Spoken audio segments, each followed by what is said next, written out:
예수님은 마가복음 3장 17절에서 19절까지 통해서 영혼의 안식과 기도라는 제목으로 은혜를 받고자 합니다. 우리가 예수님의 그 사역을 우리가 잘 이렇게 돌이켜 보면서 예수님이 어떻게 하셨는가, 예수님이 다니면서 어떻게 말씀을 전하시고 또 그 환경에서 어떻게 대처하셨는가, 이것을 우리가 잘 헤아리고 묵상하고 그러는 가운데서 우리가 예수님을 이해하고 예수님을 아는 것만큼 우리가 은혜가 있는 겁니다. 그러니까 예수님이 가시는 그 장소, 그때 하시는 가운데서 우리가 그 예수님이 하시는 것을 우리가 생각을 해봐요. 묵상을 해봐요. 그러면서 우리가 성경에 이렇게 나오지 않았지만 그때 예수님의 마음이 어떤 마음이었을까, 이것을 우리가 이해할 적에 우리가 예수님을 더 이해할 수가 있고 예수님의 마음을 느낄 수가 있고, 그러면서 예수님의 마음을 이해하고 느낄 때에 우리 심령 속에서 하나님의 은혜가, 하나님의 능력이, 하나님의 위로가 있는 겁니다. 오늘 예수님께서 지금 갈릴리의 가버나움 회당에서 말씀을 전하시고, 그리고 이제 거기서 이제 본격적으로 사역을 시작했죠. 거기에 베드로의 장매의 그 병을 고치고 또 중풍병자를 고치면서 예수님이 죄사함의 능력 있는 것을 보여주시고, 그리고 금식에 관한 문제, 또 안식에 관한 문제, 이런 문제를 가지고 당시의 그 유대 사회에서는 생각할 수 없는 그런 그들의 생각을 뛰어넘는 이런 말씀을 증거하시고 또 가르치시고 하니까 이제는 그 당시의 유대 사회하고는 많은 충돌이 일어납니다. 그래서 이제 예수님에 대한 이런 소문이 퍼지고 그러니까 당시의 종교 지도자였던 바리새인이라든지 서기관들, 이런 사람들이 예수님에 대해서 어떤 일종의 조사위원을 보내요. 그래서 이제 예수님이 말씀하시고 예수님이 증거할 때마다 그들은 주위에서 뺑 둘러 앉아가지고 예수님이 무슨 말씀을 하시는지, 예수님이 혹시 하나님의 말씀에 입에 드는 말을 하지 않는지, 그래서 무엇인가 흠을 잡으려고 항상 노리고 있는 겁니다. 그런데 예수님은 그들에게 개의치 않고 오히려 그들의 생각을, 그들의 가지고 있던 이런 관습을 깨뜨리는 말씀을 증거하죠. 그것이 대표적으로 안식이라는 이야기죠. 그러니까 그들이 생각할 때는 이분은, 예수님은 자기들이 생각했던 하나님의 말씀을 어기는 거예요. 그래서 이분은 하늘에서 온 분이 아니다. 그래서 어떻게 보면은 그들은 예수님을 죽이려고 하는 겁니다. 예수님을 죽이려고 하는 거예요. 그렇지만은 예수님이 가는 곳마다 권 있는 말씀을 가르치시고 증거하시고 또 능력을 보여주시고, 그러므로 해서 많은 사람들이 어떻게 됩니까? 예수님을 따르는 거예요. 그러니까 그들은 보는 앞에서 예수님을 어떻게 하지 못하는 겁니다. 그래서 이제 그 기회가 나오고 있는 거죠. 이제 그런 가운데 이제 예수님의 사역에서 예수님의 소문은 온 세상에 퍼지게 되는 거죠. 그러면 어떻게 됩니까? 사람들이 몰려드는 거죠. 오늘 여기에 보면은 지금 오늘 내용이 여기서부터 이제 갈릴리, 예수님께서 지금 갈릴리에서 사역을 하시는데 하나의 사역의 전환점이 됩니다. 지금까지 예수님께서는 어떻게 하셨느냐? 많은 사람들을 상대로 예수님이 말씀을 증거하셨어요. 군중들을 상대로. 그들을 향해서 하나님의 나라를 증거하고 하나님의 말씀을 증거하고 기적을 행하고 능력을 행하고, 그런 가운데서 예수님이 누군가를 보여줬던 것이죠. 그런데 이제 여기서부터는 예수님께서 12제자를 택해서 이제는 12제자를 중심으로 사역을 하십니다. 그러니까 여기 이제 사역의 전환점이 되는 거죠. 그러니까 예수님의 갈릴리 사역을 전개와 후기로 나누는데 그 사역의 전환점에 대해서 여러 가지로 이야기할 수 있지만 그 중에 하나가 12제자를 선택해서 그들을 훈련시키는 그런 장면이에요. 하여튼 그런 가운데서 이제 예수님이 여러 가지로 사람들이 많이 모여들고 하는 그런 가운데 예수님에게 있어서는 점점 압박이 심해집니다. 여기 보니까 7절에 뭐라고 그러세요? 예수께서 제자들과 함께 바다로 물러가시니 그랬어요. 바다로 물러가신다는 거예요. 왜 예수님이 바다로 물러가시는가? 여기 보면은 그 이유가 그 뒤에 나와요. 갈릴리에서 큰 무리가 따르며 그랬습니다. 갈릴리가 한 지방이에요. 거기에서 이제는 예수님께서 능력을 행하시고 권위 있는 말씀을 가르치고 하니까 많은 사람들이 예수님 앞에 몰려든 거지요. 그리고 거기뿐만 아니라 8절에 보면은 유대아 예루살렘 그랬어요. 유대아 예루살렘은 남쪽 지방입니다. 남쪽 지방에서 거기서 온 거예요. 그리고 이두메는 에돔 지방인데 사해바다 남쪽 사막 지역에 있는 것이 이두메라고 그래요. 에돔을 이두메라고 그럽니다. 그리고 요단강 건너편, 근데 요단강 서편은 가나안 땅인데 요단강 건너편은 가나안 땅 밖이에요. 거기서부터 사람이 이렇게 몰려든 거예요. 그리고 두로와 시도는 홀몬산, 이스라엘 갈릴리 바다가 이 이스라엘은 제일 북쪽이에요. 그러니까 가버나움은 갈릴리 지방에 사는 도시인데 거기서 이제 이스라엘 제일 북쪽인데 그 이스라엘을 넘어서 지금의 레바논 지방 거기에서도 지금 뭐니까 사람들이 지금 몰려들고 있다는 거예요. 지금 이걸 우리가 지금 상상이 안 되는데 우리나라 지도를 생각하면은 평양 지방이 지금 갈릴리 지방입니다. 가버나움. 그러면은 여기에 지금 이두메는 어디냐? 저 부산이에요. 부산.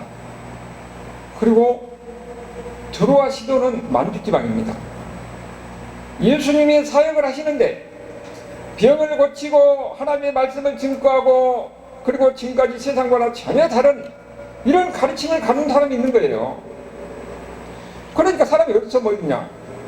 우리가 지금 그 당시에는 차를 타고 오겠어요. 지금도 차 타고 와서 부산에서 여기까지 오라고 하면은 그거 쉽지 않잖아요. 걸어온 겁니다. 지금이야 병원 있으면 병이 아프고 그러면은 그냥 오지만은 사람이 상황이 절박하면은 거기 부산지방에서 여기까지 오는 거예요. 만주지방에서 오는 겁니다. 예수님에 대한 소문이 온 세상에 퍼져가지고 사람이 거의 예수님의 사역하는데 다 몰려들었다는 거예요. 그러니까 얼마나 많은 사람들이 모여가지고 지금 우리가 상상해보면 일종의 장관이지요. 장관. 그런데 그절을 보니까 예수께서 무리가 에워싸 미는 것을 피하기 위하여 그야말로 엄청난 군중이 모여들었거든요. 군중이 모여들면 어떻게 됩니까? 우리 이태원 참사 생각나잖아요. 사람이 있으면 사람이 막 밀고 하고 하면은 엄청난 겁니다. 그런데 이걸 뭐라고 그랬냐면은 사람들이 이렇게 미는 것을 에워싸서 예수님이 피할 때 뭐냐면 그 사람들이 예수님 만지고자 한다고 그랬어요. 그러면 누구든지 예수님 앞에서 가까이 가려고 할 것 아니에요. 그럼 어떻게 됩니까? 사고 날 수가 있는 거죠. 그러니까 예수님이 어떻게 하십니까? 작은 배를 대게 하도록 제자들에게 명령하셨다. 바다로 배를 띄워서 갈릴리 바다니까 바다로 배를 띄워서 예수님이 거기서 피한 겁니다. 여러분 지금 우리가 그 상상해보면은 엄청난 사람들이 모여서 위험하니까 상황이 위험하니까 예수님이 그 피해서 바다로 가서 바다에서 거기서 배 위에 있는 거예요. 그러면은 이렇게 많은 사람들이 예수님 앞에 모여 있는데 여기서 지금 뭐라고 이야기하느냐 하면은 왜 이 사람들이 이렇게 많이 모여 있느냐? 10절에 보면 이는 그랬죠. 이는 이 말은 이렇게 많은 사람들이 모여든 이유는 많은 사람을 고치셨으므로 병으로 고생하는 자들이 예수를 만지고자 하여 몰려왔습니다. 왜 몰려왔습니까? 병 고치려고. 병 고치려고. 지금이야 병원이 있으니까 웬만한 병원 가지만은 그 당시에는 작은 병도 그냥 그대로 놔두면 죽어요. 그런 상황입니다. 상황이 절박하니까 어떻게든지 내 자식, 내 부모, 내 형제 아니면은 내 가족들 그들이 아프고 그러면은 소문을 듣고 어떻게든지 이분 앞에 가면은 다 낫고 치료받고 고침받으라 하니까 저 이역 만리에서 거기서 찾아온 겁니다. 근데 그들 목적은 뭐냐? 병 고침을 받기 위해서 온 거예요. 병 고침을 받기 위해서. 그런데 예수님이 이 땅에 오시는 목적은 뭡니까? 마가복음 1장 15절에 나와요. 이제 같이 한번 읽어봅시다. 마가복음 1장 15절. 이르시되 때가 찼고 하나님 나라가 가까웠으니 회개하고 복음을 믿으라 하시더라. 예수님이 이 땅에 오셔서 찾아가신 목적은 뭡니까? 하나님 나라를 증거하는 거예요. 하나님 나라를 증거해서 그들이 죄악에서 멸망당하는 그들을 향해서 예수님께서 구원을 선포하신 것입니다. 죄악에서 회개하고 예수님을 믿으면 그들이 죄에서 구원을 받아서 이제는 멸망하지 않고 천국 백성이 된다는 것을 예수님께서 증거하시기 위해서, 이 하나님 나라의 복음을 증거하기 위해서 예수님 오신 거예요.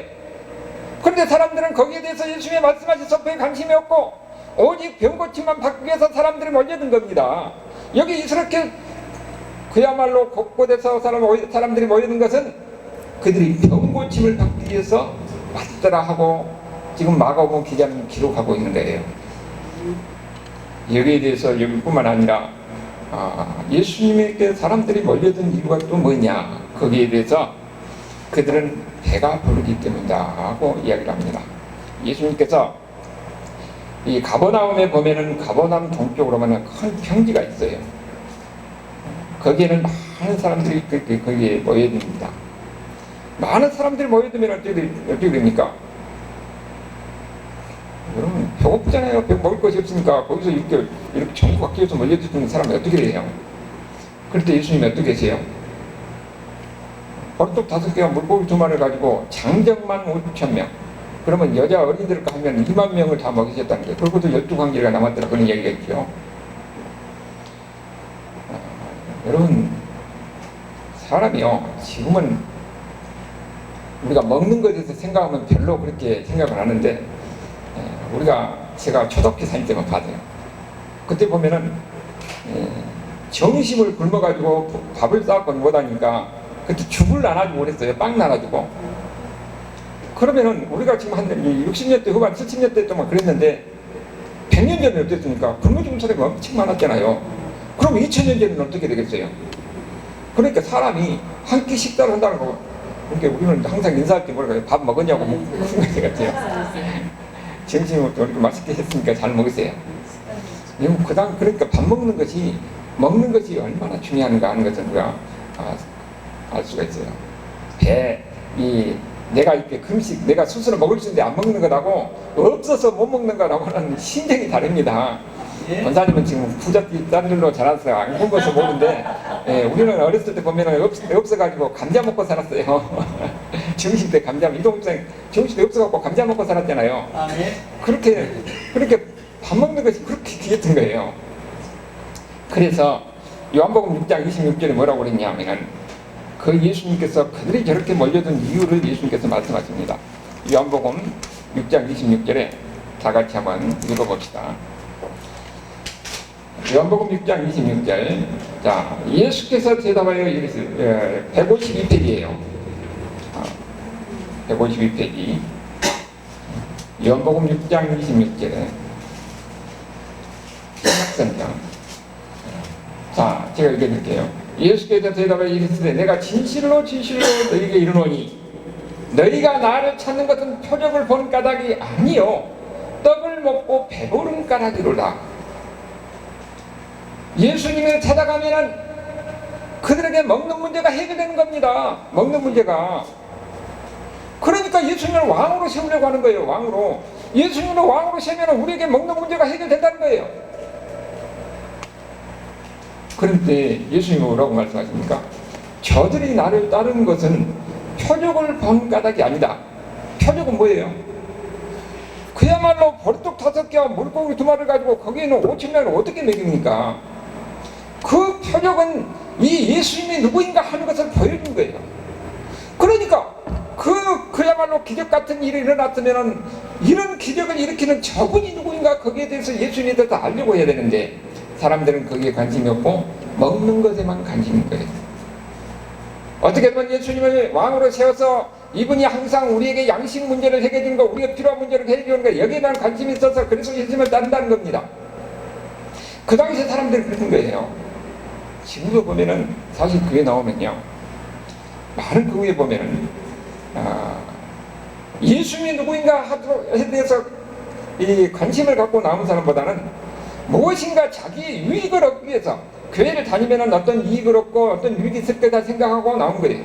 병이 있으면 병 고치면 위해서 오는 것이고, 아니면은 여러 가지 문제가 있으면 문제 해결을 위해서 예수 믿는 사람들을 고친다더라, 문제를 해결해 준다더라, 그런 절박한 문제를 가지고 나온 거예요. 여러분, 선교지에 보면은요, 선교사들 가서 복음을 전하면 그 사람들이 다 오냐고 안 와요. 그래서 대부분 그 선교할 때 의료 선교팀이 갑니다. 그래서 병을 줘주고 약을 주고 하면은 그 병 고치고 약 타기 위해서 사람들이 모여요. 근데 그것을 통해서 그때 복음을 전하는 거죠. 그런 방법이 그 당시나 지금이나 마찬가지예요. 사람들이 다 어떻게 됩니까? 이런 기적을 보고 오는 겁니다. 기적을 통해서 보이는 것은 표적이라고 그랬어요. 이 표적은 예수님이 누구인가 하는 것을 보여준 거예요. 근데 사람들은 거기에 대해서 관심이 없고, 어떻게 하면 내가 배가 부를 것인가, 내 먹는 문제, 내 필요한 문제가 해결할 것인가, 거기에 관심만 있었던 거죠. 그리고 병 고치는 문제만, 거기에만 관심이 있어가지고 예수님 앞에 사람들이 몰려들었다고 이렇게 이야기하고 있는 겁니다. 성경이 그 당시 상황을 그렇게 기록하고 있는 거죠. 그 당시 상황뿐만 아니라 지금도 마찬가지잖아요. 이제 그런 가운데서 예수님에 대해서 알고 예수님을 믿게 되고 그 믿음이 생기는 거지요. 그래서 우리 신앙생활에서 제일 중요한 것은 예수님이 누구냐 하는 것입니다. 예수님이 누구냐. 여기서 계속적으로 말씀하는 것도 예수님이 누구냐 하는 것을 우리에게 가르치기 위해서 예수님께서 여러 가지 기적을 행하시고 여러 가지 능력을 행하시는 것이지요.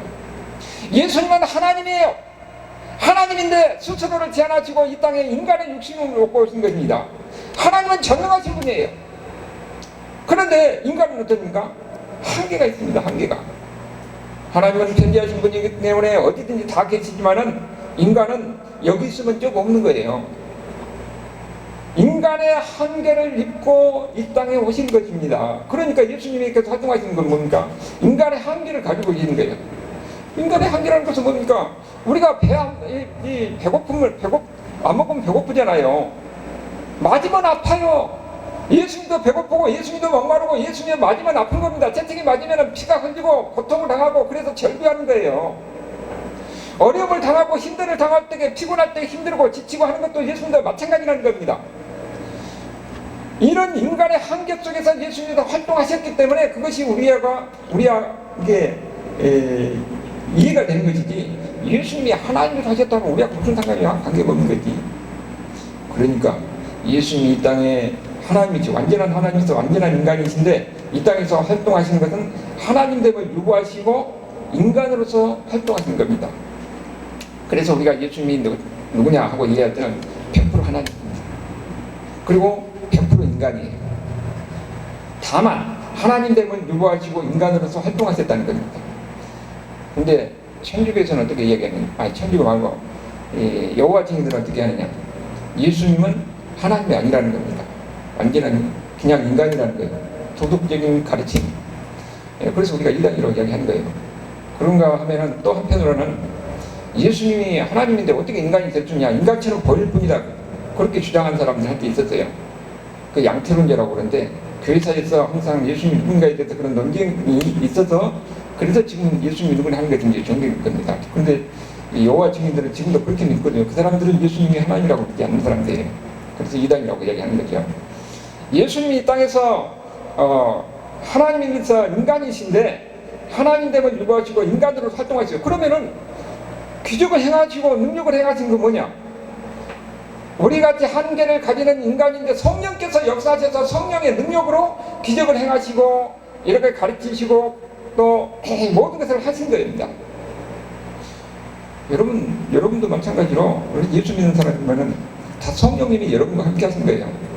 여러분 보니까 내 능력으로 사는 거, 예수 믿는 사람들은 성령의 능력으로 사는 사람들입니다. 네.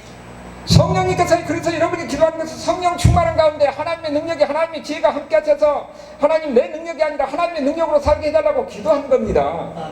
이거 예수 믿는 사람들의 삶이에요. 그래서 히브리서 4장 15절에서 예수님이 누군가 하는 것에 대해서 우리에게 우리가 이해할 수 있도록 하는 거예요. 우리에게 있는 대제사장은 예수님이 십자가에 죽으시고 부활하시고 승천하셔서 어디 계십니까? 하나님 우편 보좌에 계십니다. 거기에서 대제사장으로서 우리를 위해서 지금도 중보하고 계신 거예요. 여러분이 믿음에서 떨어지지 않도록 예수님이 여러분을 위해서 기도하였다는 것을 믿으시길 바랍니다. 여러분의 신앙이 성장하도록 지금도 예수님은 여러분 자신을 위해서, 여러분 한 사람을 위해서 기도하고 있다는 것을 믿으시길 바랍니다. 그 예수님이 어떻게 해서 우리를, 아니 그러면 예수님이 어떻게 지금 내 사정을 알 거냐? 우리는 그래요. 아니 그 많은 사람 중에서 어떻게 예수님이 나 한 사람을 위해서 기도하고 내 한 사람을 예수님 다 알아야. 여러분, 그래서 우리의 연약함을 동정하지 못할 뿐이 아니요, 인간의 연약함을 예수님 다 가지셨습니다. 그리고 우리와 똑같이 시험을 받았다고 했어요. 우리가 당하는 고통, 우리가 당하는 아픔 예수님은 다 당하셨습니다. 그렇기 때문에 여러분이 당하는 아픔, 여러분이 당하는 고통, 여러분이 당하는 슬픔, 어려움 예수님은 다 아시고 지금도 여러분을 위해서 중보하시고 여러분이 바른 신앙을 위해서 오늘도 끊임없이 여러분을 위해서 기도하고 있다는 것을 믿으시길 바랍니다. 그 예수님이에요. 그게 바로 예수님이다 하는 것을 우리에게 말하는 거죠. 그런데 여기서 보니까 그러면은 이런 인간의 한계와 제한을 가지고 활동하시는 그 예수님이, 여기서 지금 예수님께서는 하나님 나라의 복음을 전하고 그리고 멸망하지 않고 예수를 믿고 천국 백성이 되도록 하기 위해서 그들에게 가르치고 증거하고 예수님이 누구인가 하는 것을 표적을 통해서 보여줬는데, 사람들은 예수님이 누구인가에 대해서 관심이 없고 오직 병 고치고 먹는 것 이런 문제에 난 관심이 있었을 때에 그 예수님이 심정이 어떻다고 하느냐는 거예요. 내 의도와 다르게 다른 데는 그야말로 자기의 어떤 이익에만 관심이 있는 겁니다. 그러니까 예수님도 인간이기 때문에 저들의 그 답답한 마음을 우리가 예수님께서 느끼셨을까 하고 생각할 수가 있는 거죠. 수많은 사람들이 몰려들어서 오직 거기에 병 고치는 거 먹는 게만 관심 있을 때가 예수님의 마음이 어떻게 되는 겁니다. 여러분, 사람이요 많이 모여들고 그러면은 사람 가운데 있으면은 굉장히 스트레스가 많이 쌓입니다. 그러니까 예수님도 그 많은 사람들이 몰려든 가운데서 얼마든지 그런 이 스트레스 같은 상황을 예수님도 겪었을 것이라고 그렇게 생각해 볼 수가 있는 것입니다. 그래서 이런 상황에서 예수님이 어떻게 하셨는가 우리가 생각해 볼 수가 있는 거죠. 여기에 보면은 예수님께서 사람들이 관심 없는데 11절에 오직 귀신들만 예수님이 누군지 알았다고 얘기하잖아요. 사람들은 관심 없는데, 여기서 우리가 주의할 것은 더러운 귀신도 어느 때든지 예수를 보면 그 앞에 엎드려 부르짖어 이르되 당신은 하나님의 아들입니다. 예수님은, 귀신들은 예수님이 하나님이 알고 하나님의 아들이라는 것은 하나님이란 말이죠. 하나님의 아들이고 하나님이다 하는 것을 알았다는 거예요. 그러면 귀신들이 신앙 고백하는 게 하는 건 아니에요. 영물이기 때문에 예수님이 누군지를 아는 거죠. 그리고 이 말씀을 우리가 이야기해서 그러면은 이러야 하는데 예수님께서 왜 경고를 하면서 잠잠하라고 그랬을까요? 그 당시 고대에서는요, 신을 안다, 신의 이름을 안다는 것은 내가 신을 마음대로 조종할 수 있다는 거예요. 일본에 가면 이렇게 어떻습니까? 신사에 들어가면 어떻게 해요? 딱 나왔어, 나오라고 해요. 신 나오라는 겁니다. 나왔다는 거예요. 참 웃기지. 사람이 조종하는 겁니다. 고대사에서는 신의 이름을 안다는 것은 내가 신을 조종한다는 겁니다. 그러니까 귀신들이 내가 당신이 누군지 안다는 것은 내가 당신을 마음대로 할 수 있다는 거지요. 그런데 하나님은 그런 하나님이 아니라는 거예요. 세상 사람이 생각하는 자기들이 만드는 그런 신이 아니에요. 그래서 예수님께서 잠잠하라고 경고하는 겁니다. 사람들은 관심 없는데 이런 귀신 들린 사람들만 예수님이 누군지 알고 있는 이 상황을 예수님이 얼마나 답답하게 하겠느냐 우리가 생각해 볼 수가 있는 거예요. 그런 상황 속에서 예수님이 어떻게 하셨는가 우리가 세 가지를 생각해 볼 수가 있는 겁니다. 13절을 보니까 또 산에 오르사 그랬어요. 예수님이 그런 상황, 지금 예수님 상황이 어때요? 엄청나게 많은 사람들이 몰려들어서 그들에게 고쳐주시고 그들을 치료해 주시고 그들에게 가르치시고 그런 상황이었어요. 그러면은 사람들을 위해서 얼마나 많이 있어야겠습니까? 그럴 때 예수님께서는 어떻게 하셨다고요? 물론 예수님이 그들에게 치료해주고 그들에게 가르쳐주시고 그들 했지만은 그들은 예수님의 가르침에 관심이 없고 오히려 모든 병 같은 것 아니면은 예수님을 통해서 먹을 수 있는 것 이것에만 관심이 있는 이런 답답한 상황 속에서 예수님께서는 어디로 갔지요? 산에 오르사 산에 올라갔다는 겁니다. 여러분, 예수님이 그 산에 올라가신 데에서는 여러 가지 목적이 있겠지만은 예수님이 산에 올라가면 아무도 없잖아요. 혼자 있는 시간을 가졌다는 사실이에요. 여러분, 많은 이런 세상의 여러 가지 크고 작은 문제 이런 것에 억눌려 있는 상황 속에서 혼자 조용히 산에 올라가서 아니면은 어딘지 혼자 있는 시간을 가질 때에 그때 우리는 새로운 그 분위기 속에서 우리 자신을 돌이켜볼 수 있는 시간이 우리가 갖게 되는 걸 우리가 경험하게 되는 겁니다. 예수님도 그 수많은 사람들에게 시달림 속에 있으면서 삶 속에 들어가서 산에 올라가서 거기서 혼자 잠잠히 자신을 묵상해보고 또 하나님께서 주신 하나님의 일을 묵상해보고 여러 가지로 생각해볼 수 있는 기회를 가졌다는 사실이에요. 이런 것부터 천주교에 보면은요, 그 피정이라고 있거든요. 수도원에 가서 조용하니 묵상의 시간을 갖는 것. 여기서 그게 나온 것인데, 그것도 우리 상당히 의미가 있는 거예요. 근데 그 사람들은 무엇을 했냐면은, 마리아 그 친구 하나 보니까 자기가 피정에서 묵상했다고 나한테 문자를 보내줬던데, 거기에 무슨 마리아 어쩌고저쩌고 해놨는데, 마리아 묵상해도 안 필요 없다. 예수님 묵상하고 그래야지 무슨 마리아를 묵상하고 있어요. 그렇게 한 거 전부 다 마리아 어쩌고저쩌고 막 해놨더라고요. 그러나 어찌됐든 이런 삶 속에서 벗어나서 거기서 묵상의 시간을 갖는 것, 혼자 있는 시간을 갖는 것이 예수님도 그렇게 하시니까 우리도 그렇게 할 필요가 있다는 거예요. 실질적으로 보면은 성공한 사람들의 특징을 보면은 혼자 있는 시간을 많이 가졌다고 그렇게 나와요. 그러니까 지도자는 특별히 혼자 있는 시간을 가져야 합니다. 그래서 자신을 한번 돌이켜보고 여러 가지로 지금 크고 작은 문제를 그래서 문제를 생각해보고 묵상해보고 그러면서 거기에서 더 멀리 볼 수 있는 안목이 생기는 겁니다. 지혜가 생기는 거예요. 예수님이 그런 상황 속에서 지금 산에 올라가서 혼자 시간을 가지면서 예수님이 무엇을 우리가 생각해 봤겠습니까? 그 수많은 사람들을 그들의 답답한 상황도 생각해 봤을 것이고 하나님께 주는 사명도 생각해 봤을 것이고 어떻게 할 것도 생각해 봤을 것이고 모든 것에 대해서 생각해 볼 수 있는 그런 시간을 가졌을 것이라는 겁니다. 그렇다면 우리들도 마찬가지로 때로는 이와 같이 혼자 있는 시간을 통해서 우리 자신을 돌이켜보고 내가 어떻게 살았는지 여러 가지 문제에 대해서 생각해보고 그런 가운데서 고민해보고 그러다 보면은 새로 볼 수 있는 안목이 생기고 지혜가 생기는 겁니다. 예수님이 그렇게 하셨다는 것을 우리에게 보여주는 거죠. 그러면은 당연히 혼자 있는 시간과 연속적으로 이어진 것이 뭐가 있겠습니까? 기도하는 것이 있게 되는 거죠. 기도했다는 것을 이야기가 누가복음 6장 12절 13절에 똑같은 본문의 내용에 대해서 누가복음 6장 12절 13절에 그 이야기 나옵니다. 98페이지 신약성경 98페이지 거기 한번 봅시다. 누가복음 6장 12절 13절 신약성경 98페이지예요. 자, 거기 다 같이 한번 읽어봅시다. 이때 예수께서 기도하시러 산으로 올라가서 밤이 새도록 하나님께 기도하시고 밝음에 그 제자들을 부르사 그 중에서 12를 택하여 서들어 하셨더니 그랬습니다. 예수님이 그 산에 올라가서 뭐 됐다고요? 기도했다고 합니다. 밤이 새도록 기도했다고 그래요. 여러분, 예수님이 밤이 새도록 기도하셨는데 그럼 어떻게 밤이 새도록 기도하셨을까? 여러분, 예수님이 그러면은 그야말로 사람들이 기도하듯이 손 한 뿌리 잡고 주야 주시옵소서 주시옵소서 하고 밤새도록 매달릴 것 같습니까? 저는 생각할 때 그렇게 예수님이 기도한 것 같지 않아요. 거기서 혼자 있는 시간을 통해서 우리가 기도할 때에 어떻게 기도할 때가 그것도 우리가 한번 생각해 볼 필요가 있는 겁니다.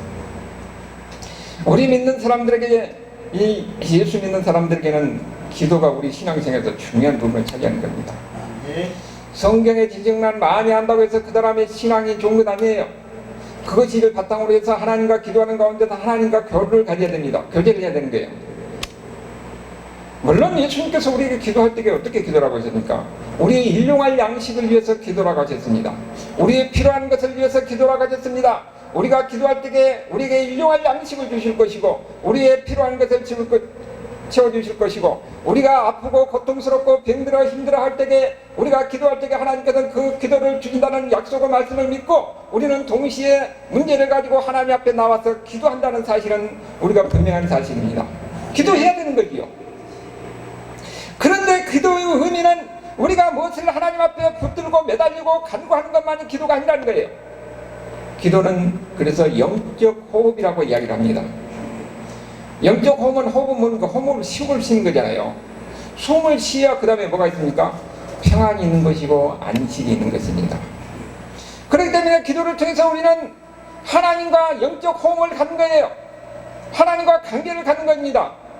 우리가 기도할 때에는 무엇인가 부르짖고 매달리고 하는 것만이 아니라 때로는 조용히 하나님 앞에 묵상하면서 하나님을 느껴보는 겁니다. 아무 말 하지 않고 침묵하는 가운데서 하나님을 묵상하고 하나님을 생각하는 거예요. 그러면은 하나님이 내 옆에서 계시고 나를 위로하시고 나를 사랑하시고 나와 함께 하신다는 것이 느껴질 때는 사람이요 달라집니다. 하나님이 나와 함께 하시고 나를 사랑하시고 나를 위로하시고 하는 것이 느껴질 때는 우리 심령 속에서는 이제는 더 이상 세상에 어떤 욕심이나 모든 것에 대한 그런 우리가 지금까지 가졌던 것이 초연해지는 그런 느낌을 가지게 된 겁니다. 이 세상에 무엇보다도 예수님 한 분만으로 만족한다는 이런 성경의 가르침이 그것이 얼마나 진실인가 하는 것이 느껴지는 거예요. 그렇기 때문에 예수 믿는 사람들은 기도하는 가운데서 하나님과 관계를 갖는 겁니다. 하나님과 기도하는 것이 영적 호흡이라고 그러기 때문에 이 영적 호흡을 통해서 우리가 안식을 누는 거예요. 쉼을 누는 거예요. 평안을 누는 겁니다. 그래서 때로는 하나님과 함께하는 것, 하나님이 나와 함께 하신 것을 느껴보는 거예요. 느껴보는 거. 그것이 우리에게 마음의 평안을 주고 위로를 주는 겁니다. 그 하나님이 느껴지고 그 하나님의 안에서 평안을 누리게 되면은 이제는 세상을 보는 안목이 달라진 겁니다. 이제까지는 무엇인가 어디에서 그야말로 몸부림치는 것이 이제는 손을 펴는 그런 마음이 되고 이제는 내가 그렇게 이것을 위해서 몸부림쳤던 것이 하나님 앞에서는 이제 이것도 아무것도 아니구나. 하나님이 나를 사랑하신다는 그 사실 앞에서는 이제는 세상적인 욕심이 내려놓는 그런 마음이 생기는 거예요. 그리고 사람이 어떻습니까? 이제는 세상의 모든 것을 보는 안목이 달라진 겁니다. 그래서 더 지혜로운 사람이 되고 그 사람에게는 하나님의 능력이 있고 하나님의 지혜가 있는 겁니다. 성령 하나님께서 함께 하셔서 그런 사람을 통해서 함께 하시는 하나님을 증거하게 하는 겁니다. 하나님의 역사를 나타내는 거예요. 여러분이 바로 그런 사람이 되야 되는 겁니다. 우리가 기도할 때는 물론 기도에 부르짖고 매달리는 것도 있지만은 기도를 통해서 하나님과 함께하는 겁니다. 하나님을 느끼는 겁니다. 하나님과 우리의 영적 호흡을 하는 거예요. 그 안에서 하나님의 위로와 사랑을 느끼고 하나님께서 역사하신 것을 느끼고 그런 가운데서 하나님을 경험하는 거예요. 그럴 때는 우리 신앙이 달라지는 겁니다. 그리고요, 우리가 기도하고 할 때에 이거 기도하고 부르짖고 하고 그냥 끝날 것이 아니라 그 다음에는 그냥 하나님의 음성을 듣는 시간을 가져야 해요.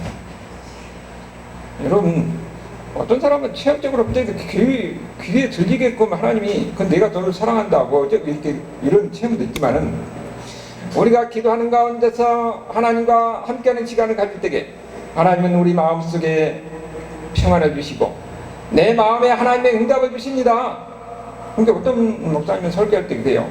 그 문제를 가지고 그 본문을 가지고 묵상합니다. 묵상하면 마음에 감동이면 그때 그 기록이에요. 그렇게 해가지고 사람이 지나가면 잊어버립니다. 그러니까 항상 메모지가 공부 잘하는 사람 특징이 뭐인 줄 아세요? 메모를 잘하는 사람이에요. 메모를 잘하는 사람. 그렇게 이 기도할 때도 항상 그 메모를 해요. 그리고 그 성경 보면 되는 겁니다. 성경 지식이 많이 한다고 설교 잘하는 것이 아니라 거기서 하나님을 얼마나 깊이 묵상하고 얼마나 큰 하나님을 느끼는 것인가. 자기가 경험한 하나님, 자기가 묵상한 하나님을 증거하고 그런 가운데 그걸 하나님을 나누는 거예요. 우리가 퀴즈가 그거잖아요.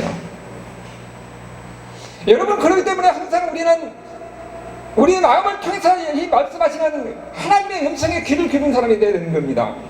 그리고 거기에 순종하는 사람이 되는 거예요. 하나님의 뜻이 무엇인가? 하나님이 나를 통해서 이루고자 하는 일이 무엇인가? 하나님이 나를 여기까지 세우신 것이 무엇인가? 그러면은 우리가 인생이 달라집니다. 삶이 달라지고 환경이 달라지고 모든 것이 바뀌게 된다는 것을 경험하게 되는 것이에요. 네. 여러분 여기 보면은 그 다음에 이렇게 기도하는 가운데서 예수님께서는 어떤 게 했느냐? 그 다음에 선한 결정을 하는데 어떤 결정을 했습니까? 12사도를 택하는 이야기가 13절 후반절부터 이제 나오지요. 예수님이 그 산에 올라갔을 때는 어땠습니까? 예수님의 사역이 엄청난 사역이었잖아요. 수많은 사람들을 통해서. 그러니까 거기서 예수님께서 무엇을 생각했겠습니까? 이 하나님의 사역을 생각했을 것이고, 하나님께서 전 사명을 생각했고, 이 수많은 무리들을 어떻게 할 것을 생각했을 것이고, 그런 가운데서 그 문제를 가지고 하나님 앞에 기도했고, 그 기도하고 나온 결정이 뭡니까? 12제자를 택하는 겁니다. 12제자를 택한 이유가 뭐예요?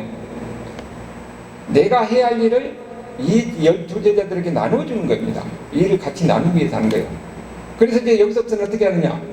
이 12제자를 집중적으로 훈련시킵니다. 교육하는 거예요.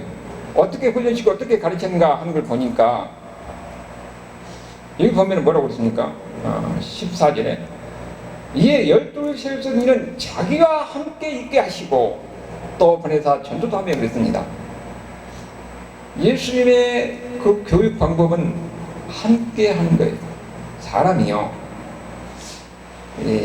가르치면서 앞에서 가르치는 걸 가지고 교육하면 지식적으로만 알아요. 근데 함께 생활을 보니까 그 사람의 삶의 인격, 삶이라든지 인격이라든지 이런 것들 보고 배우는 겁니다. 같이 먹고 같이 자고 같이 생활하고 그러면은 계속 보고 배운 것 있잖아요. 듣고. 예수님이 특별히 제자를 불러놓고 그렇게 하는 게 아니라 예수님이 다른 데들 가르칠 제자들 벌 받을 것이고, 예수님께서 다른 병을 고치고 다른 사람을 섬기고, 예수님 특별히 어떻게 하셨습니까? 그 당시에 가지고 있던 엘리트들을, 바리새인이나 서기관이나 유대인은 귀족들을 상대로 해서 그들을 가르치고 그들과 교제하는 것이 아니라 병자들, 소외된 사람들을, 가난한 사람들을, 어려운 사람들을 그들과 함께 하시고 그들을 가르치고 그들을 위로하시고 그들을 사랑하시고 그들을 섬긴 것을 그 제자들을 봤습니다. 예수를 믿는 예수님의 제자들이 된다는 것이 무엇인지를 그들은 직접 체험하는 거예요.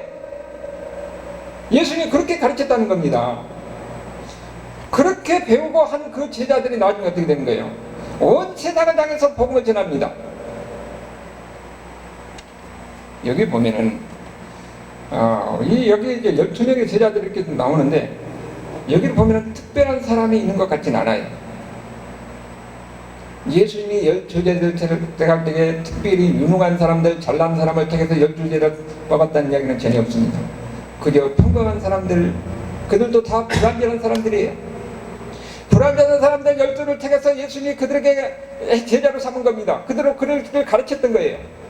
불완전한 사람이니까 그 당시는 그 중에서는 어떤 겁니까? 예수님을 배반한 사람도 나오잖아요. 가론유다가. 그런데 이렇게 불완전한 사람들이 나중에 예수님의 가르침을 받아서 온 세상을 다니면서 복음을 전하고 그러다 다 순교하는 이런 역사가 있는데, 어떻게 그렇게 할 수가 있었느냐? 성령님께서 그들과 함께 하시기 때문에 그들은 자기의 지혜와 자기 능력으로 하는 것이 아니라 하나님의 능력으로, 성령의 인도하심 가운데 성령의 능력으로 위대한 일을 했다는 거예요. 여러분들도 마찬가지로 예수님이 부를 때는 제자로 부른 겁니다. 그리고 여러분이 혼자 하는 것이 아니라, 여러분의 능력이나 여러분의 지혜로 하는 것이 아니라, 여러분이 하나님 앞에 제자가 되어서 훈련이 될 때에 성령께서 여러분과 함께 하시고 여러분에게 지혜를 주시고 능력을 주셔서 복음을 전하게 하시고 하나님 나라를 짓게 하는 겁니다. 우리 모든 삶에서도 마찬가지예요. 우리는 누구입니까? 성령의 능력을 입어서 하나님의 능력으로 사는 사람들입니다. 그렇기 때문에 우리가 하나님의 뜻 안에서 무엇이든지 할 수 있는 이런 지혜와 능력을 가진 사람이라는 것을 믿으시길 바랍니다. 하나님은 여러분을 사용하기로 원하신 거예요. 내가 하나님 앞에 내놓고 내 자신을 하나님께 얼마나 드리냐, 하나님 앞에 내가 얼마나 내 자신의 인생을 하나님께 드리냐에 다른 겁니다. 내가 복음을 위해서 하나님 나라를 더 헌신하고 하고자 할 때는 하나님의 그를 통해서 복음의 일을 하게 하신 겁니다. 여러분, 우리를 다 이 형사로 부른 것은 아니에요. 우리가 각자 주어진 환경 속에 하나님은 여러분을 하나님의 자녀로 부른 겁니다. 자녀로 부르는 것은 하나님의 제자가 되는 거죠.